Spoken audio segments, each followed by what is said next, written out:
Ibulong mo lamang ito sa iyong pabango upang maaakit mo ang taong minamahal mo o maaakit mo ang kahit sino na gustuhin mo.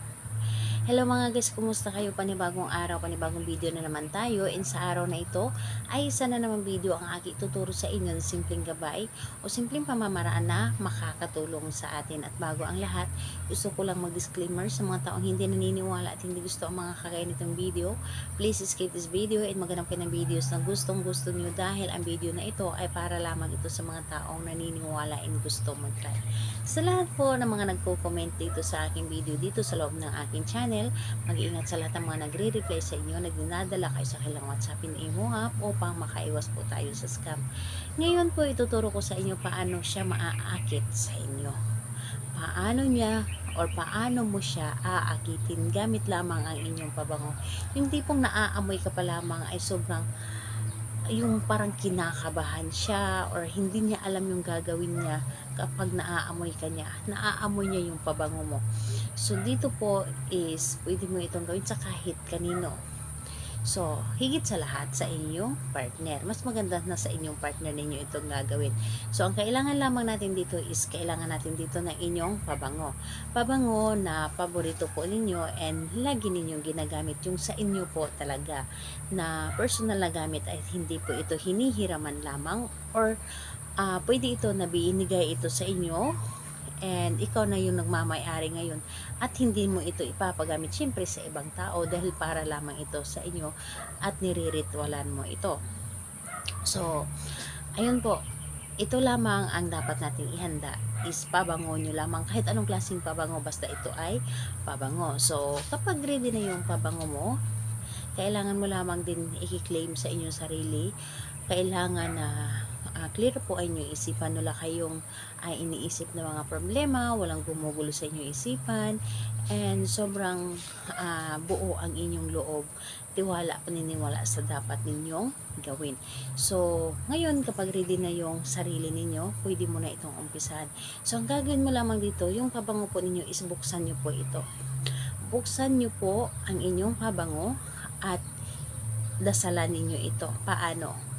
Dasalin ninyo ang isang Ama Namin, isang Aba Ginoong Maria, at isang sumasampalataya. At kung hindi ninyo alam yung dasal na iyon, pwede po ninyong hanapin sa Google. So, mag-Google po kayo ng isang Ama Namin, Aba Ginoong Maria, at isang sumasampalataya. So, pwede ninyong basahin habang dinadasal po ninyo. Pero syempre, hindi lamang siya basta-basta na basahin. Kailangan na nanggagaling din po sa inyong puso. Yung tipong nagdadasal kayo na may hinihiling kayo, humihiling kayo, ganun po. So, habang nakabukas yung inyong pabango at inuusal po ninyo dito ang Ama Namin, Aba Ginoong Maria at sumasampalataya. At pagkatapos mo itong dasalin, ibubulong nyo rin po dito, isunod po ninyo. Sambitin ninyo yung pangalan at apelyido ng inyong target na gusto ninyo na maaakit siya sa inyo. Sambitin po ninyo at isunod po ninyo ang mga salitang ikaw ay maaakit sa akin o kayo ay maaakit sa akin. Magiging magaan ang loob ninyo sa akin.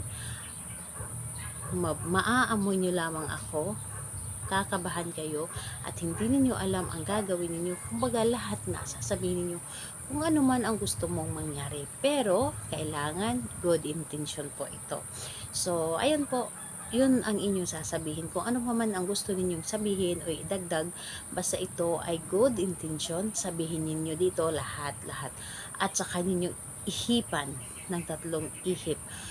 At pagkatapos nun, ito ay inyong takpan. At kapag kayo ay aalis, saan man kayo pupunta, magpapabango kayo gamit ang pabango ninyo na inyong nire-ritwalan. Kapag ikaw ay kanilang maaamoy, magiging maamo sila sa inyo, magiging maakit sila sa inyo.